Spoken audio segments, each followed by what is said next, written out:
Unlocked is brought to you by Invincible, a program designed to unlock the potential of people and teams inside your organization. Join companies like Pfizer, Delta, the CDC, Google, and Chick-fil-A, and others in over 116 countries that are currently using this program to increase productivity and develop healthy cultures.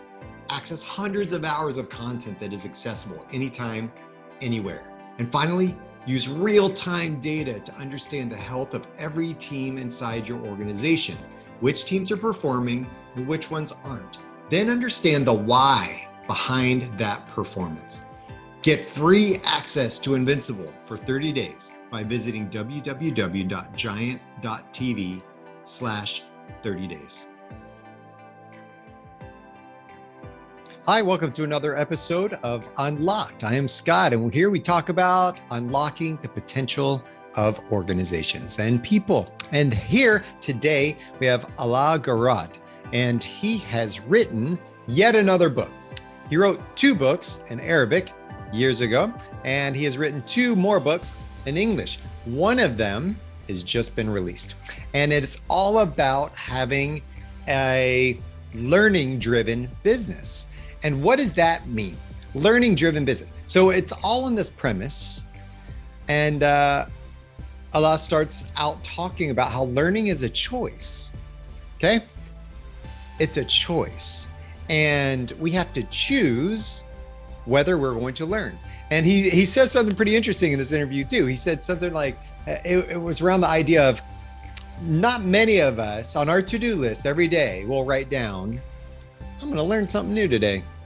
I'm going to learn today. How many of us make a conscious decision to learn? How many of us as organizations create opportunities for our people to learn? So that's what I want to talk to him about today. And I hope you're going to get some good stuff out of this interview. Alaa has a lot to offer, and let's do this. Here we come, Alaa.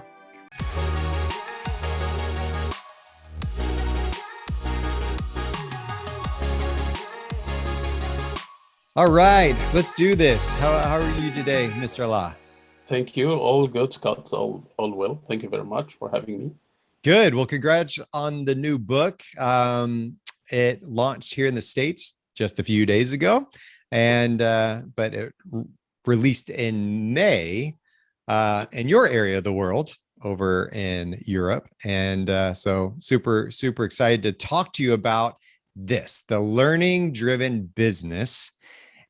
What's the premise of the book? Start out telling us a little bit about why you even wrote this book in the first place. You've written a couple books in the past, 2 in Arabic. This is your second one in English. Yeah. What's the premise of this one? In fact, I would say this book I consider is part of my legacy. This is something I really thought of for years. Not only thought of, but worked towards writing this book, i.e. Being an assessor for quality awards and standards like ISO or European Foundation for Quality Management, EFQM. I really had the privilege to assess a few hundreds of organizations over the past 20 years. And with every company or every public department I assessed, I have learned a lot. And I was so keen to document this learning. On the top of this, I did a doctoral thesis for 5 years in the topic of organizational learning. I'm always curious about how organizations learn and how individuals in the organizational context, how do they learn and how they apply this learning to the workplace. So it's not a secret that what really makes a big difference between companies is how quick or how fast they learn, and they make U-turns and they make amendments to their policies and system. So that topic really, I would say I'm passionate about, and I always read about it. I always have curiosity about these different techniques of organizational learning. So the core or the main element in this book is how organizations learn, and how the business, how businesses are improving based on these learning techniques or learning mechanisms. So what I did, I wrote much of my experience and also my co-author, Professor Jeff Gold, to the book, plus empirical evidence as well. So, data speaks louder. So I was keen to bring some evidence from industry to the book. That's great. You quoted Dr. De Bono, and you said, learning is to do with business and success. Learning is necessary to run a business effectively and at every opportunity. If you see them, is to make it a success. The world is changing. People are changing. Alaa and Jeff have written this book for people to succeed. A testimony for the book and for you. So this is all about helping people succeed. Yeah. Why is organizational learning so instrumental in helping people succeed? That's a very good question. Learning on the individual capacity or even outside the context of organizational, the organizational context, it is instrumental because it's a choice, because we take the decision. We are the ones who decide if we want to learn or no, and to which extent we want to go. That's number one, because the learning process is a cognitive process. It happens in our brains. But it is our choice first to acquire the learning and to decide to learn and to really devote the quality time and have the ability to learn. But then the next step is to action this learning, because we may learn so many things, but not everyone is capable or serious about putting this learning into action. We know obesity isn't something good, but not everyone really take action to exercise and to lose weight. And we can apply this to all concepts. We know that if we improve our academic performance, or we acquire a new professional certification or skill set, we will become better. We can increase our income, we can do better. But till today, only 8% of people around the world achieve their objectives because they don't take proper action. Either. Did you just say 8%? 8%, according to Inc.com, the Inc. Portal. They did a large piece of research and they came up with a conclusion that only 8% of people around the world achieve their goals. And are these personal goals, or are you talking corporate as well? Their life goals could be, entrepreneurs who want to establish their startups or business, or could be personal goals. The life goals, and including career. And that's because of this gap between what we want to do and what we actually do. So we know that we can do many things, and this will make us in a better position, but not all of us take action to make this happen. And not all of us survive till the end, or, we will face hurdles, we will face obstacles and challenges, but those who are really very consistent and insisting on achieving their goals will do. But they equip themselves with skills, with even, new behavior. If there is a need to change their behaviors, they are capable to do this. And no one can really help us but ourselves. So we have to start, we have to initiate this. And then by doing this, we help ourselves to acquire new knowledge, new skills. But then others will help us. The world will help us if we help ourselves. So we know exactly what we are looking for. I know this is easy to say, but the point that not everyone really takes this notion seriously and goes to their to-do list and write to learn. I bet that very few people put their to-do list to learn something new. And very few people will come at the end of the day or the end of the week and say, oh, what did I learn this week? Or what did I learn today? And how this learning can make me better. It's not a must to be only in the business context, but in our social life, in our interaction with everyone. So learning is a very, wide terminology, very broad, and also it means different things to different people. And this is why Jeff and I were keen. I wouldn't say to put a framework, but to put some sort of a roadmap of a manifesto for individuals, organizations, and very soon governments. We plan our new book about the learning governments or learning-driven governments. So how they put this into the learning into action and become better. The good news also, this is not something new. I mean, we have so many of success stories.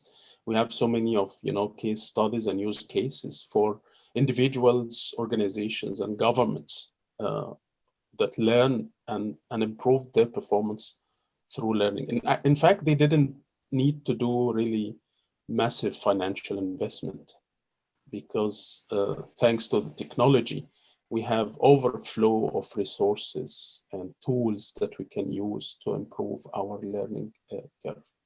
Okay, can you, I'm putting you on the spot a little bit here. Can you recite one of those case studies? Is there something one that comes to mind immediately for you that can apply to the audience? Okay, that's another good question. I'll put this into a context of something we wrote in the book called suggestion scheme. And suggestion scheme or suggestion system is a platform where companies learn from their employees. So companies can learn from employees, from the competition, from customers, but learning from employees. So there is an example from PepsiCo, where that was in the late 80s, where the company, the CEO asked or requested employees to bring ideas for increasing the revenue. And one of those employees called Richard Montañez, was from Mexico.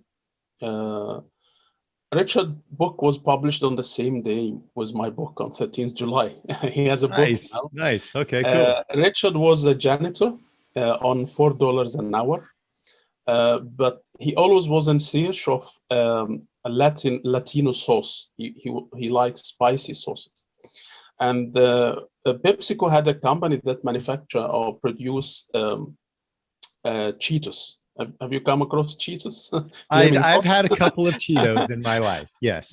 Flaming hot? Okay. No, I'm not. I can't do the hot stuff. Richard Montañez didn't know how to write, suggestion or proposal, etc. So he developed the sauce, the flaming hot sauce, and he got some Cheetos before dusting in the cheese and dusted in the sauce and brought it to the management team.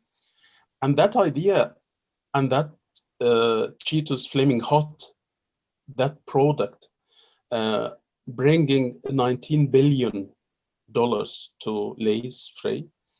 Today, after this huge revenue and the achievement that Richard Montañez offered to the company, he's now the vice president of multinational, flavors or some production line.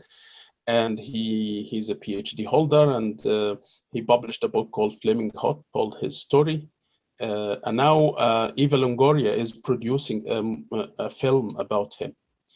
The story is, much bigger than this, but there are so many of these examples, like from Amazon, for example, the guy who invented the Prime Club or the Prime membership. This also brings a huge revenue to Amazon. The invention of this button, one-click button to purchase, Amazon made over $240 billion from the patent of selling this idea. So this all learning from employees. There are so many other mechanisms that we highlighted where companies can learn from employees, customers. Also on an individual level, people learn from something we call benchmarking. There's a chapter on the book about benchmarking, which is basically learning from others' experience. So I benchmark when you ask a question now, for example, I like your way of asking, so I would learn this and adapt it to match my style, etc. So benchmarking, suggestion schemes, customer complaints. You know, Bill Gates said the best source for learning is your complaining customer. Yeah. You learn best from the complaining customers because they bring you the areas for improvement. They provide you a free consultancy. So this kind of learning we talk about. So, what are some of the other topics you discuss in your book? Okay, we discussed simple mechanisms such as reflection on individual level, such as something called after action reviews, where reflection, you know, we learn not from experience, we learn from reflecting on the experience. So if I'm running on the autopilot, going to the university every day, doing the lecture, the same style I do, etc., that's just doing the job. It's not learning. But I learn when I reflect on how the day was today. Did I get a question from students that I wasn't able to answer? Is there a new technology that I'm not using or can benefit me in teaching my topics, etc.? So reflection is very helpful, and actually it is the main way of learning from experience. So there is a chapter on reflection and how companies, some companies, of course, they they give their employees the freedom or the liberty to have an hour every day or half an hour just to disappear and reflect on some topics. Maybe they can also have a list of topics, or they leave it free to employees to reflect. And at the end of the week, they have a meeting to chat, a kind of informal, you know, huddle, to discuss what did they reflect on, what are the ideas they can bring to the workplace, etc. So there are so many companies who are deploying reflection and asking their employees to reflect on the work and find better ways to do it. Another more structured approach in the book called After Action Review, and I encourage all audience to type AAR.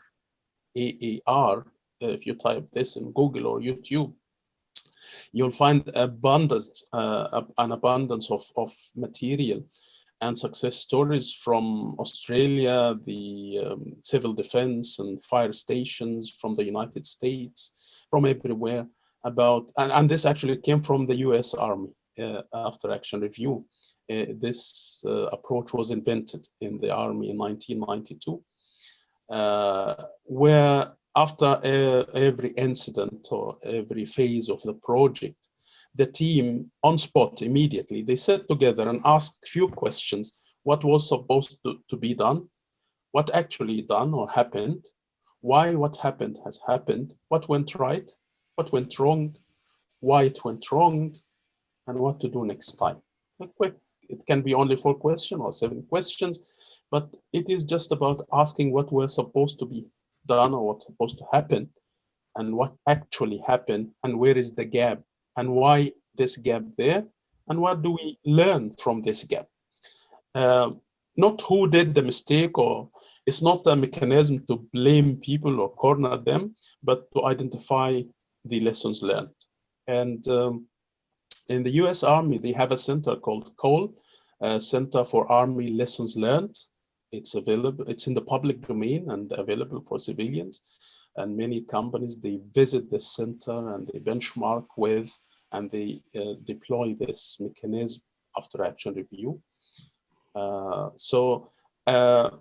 I used to organize an annual conference about organizational learning, and usually it would be 2 days. So at the last, after we finish the last day in the evening, at the same place where the venue is, I sat with the team and we ask these simple questions: what went right, what went wrong, what to do next time. And every time we come up with really new lessons to learn, and we kept improving every year on year, improving the quality of the conference and the service to the audience, etc.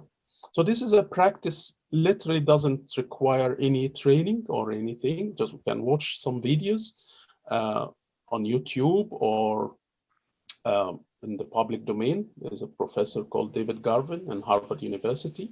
He's a specialist in after action review. So you can learn for free and then we can implement these. But this, of course, requires a commitment from the top management and requires rewarding also, because it encourages people to keep learning and implement learning when they feel they are rewarded and they are appreciated and recognized for what they do.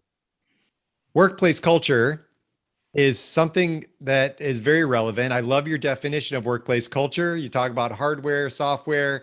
It's your own idea. Tell us about how you came to this idea of workplace culture and what it is. At some point in time in my career, I worked in technology and computer networking, and as you know, in any computer device, we need the hardware and we need the software, the programs that we use. I apply the same concept with companies, with businesses, that they're building the artifacts, the policies, procedures, etc. I consider this as hardware, and culture is the software, because culture is something intangible. We can't really touch it. We can't buy it. We can't, it is hard and requires a lot of time to be developed first and maintained. As the software can be infected with viruses, can become a very toxic, culture at the workplace. But I would say learning-driven leaders and CEOs, managers, chairmen, etc. They are able, and this is actually the main job they should focus on, cultivating the right culture. Deloitte conducted a survey, I think, to 600 companies a few years ago, and they found out that only 12% out of these 600 companies believe that they have the right culture. Only 12%. And we're talking about, companies in the first world, if we would say, in the Europe, in the US, etc. So what is the right culture? That's the job of leaders, to understand what is the right culture in the company and how to cultivate this and how to be patient enough to make sure that this, little seed is growing. You have to water it to ensure, give it the required fertilizers, and make sure that it is growing. And this is, it's everyday job of leaders to have or to cultivate the right culture, the right software in the organization. And once you've done this, you are done really, because if people believe they have the right culture and they feel engaged, then they will take the ownership. They will learn, they will be self-driven, they will be learning-driven. They will be keen to bring, good ideas to the company, like our friend Richard Montanese, and so many other success stories. So this is why we started the book, actually, and we bought the base. In the book we thought of the learning-driven organization model as a house. And the pillars of this house are the mechanisms, the different methods to learn. And the base of the house is the culture.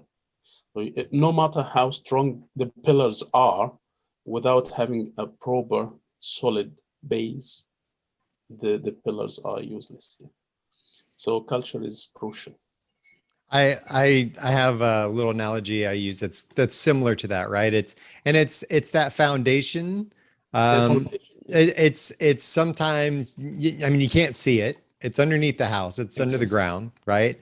And sometimes we don't even think about it or care, right? We just, because we like the granted, yeah. we like the glamour. We like the things we can see, the right, and touch. But as soon as there's a crack in that foundation, then we care, right? Then all of a sudden we're like, oh my gosh, there's a crack in the foundation. Now my whole house might, tumble and fall down, right? Like, then we care. Instead of investing in a strong foundation, sometimes we're just like, yeah, hurry up, just get it done. I want to see like the pillars. Yeah, exactly. Yeah. So I love that analogy. That's so good. The software, hardware thing. I wanted to make sure you brought that up. So where can people get a hold of your book? The book is available on Amazon, and I think it's luckily, I mean, it's a matter of luck that we got it, the learning-driven business. There is no other similar title even around this title. So the learning-driven business, it's on Amazon, and it's on Bloomsbury. So if they go to bloomsbury.com/LD business, learning-driven business, it is available on Bloomsbury, and I'm more than happy also to arrange for your audience a discount from the publisher, so I can send you the code. Oh, great! And your audience can use it. I think they can give us 25%. Oh, that's awesome. Thank you so much. That's really great. I really appreciate your wisdom and your insights here, Alaa. Thank you so much. Thank you for writing this book in English for us and not Arabic, as you did your first two books. That way I can read it. So I appreciate that. And good luck in all your journeys. Thank you very much, Scott. It was really a pleasure being with you and also listening to your questions. It enlightened me, and I like also your analogy of the foundation. And thanks to your audience for watching this, and please, let's stay in touch.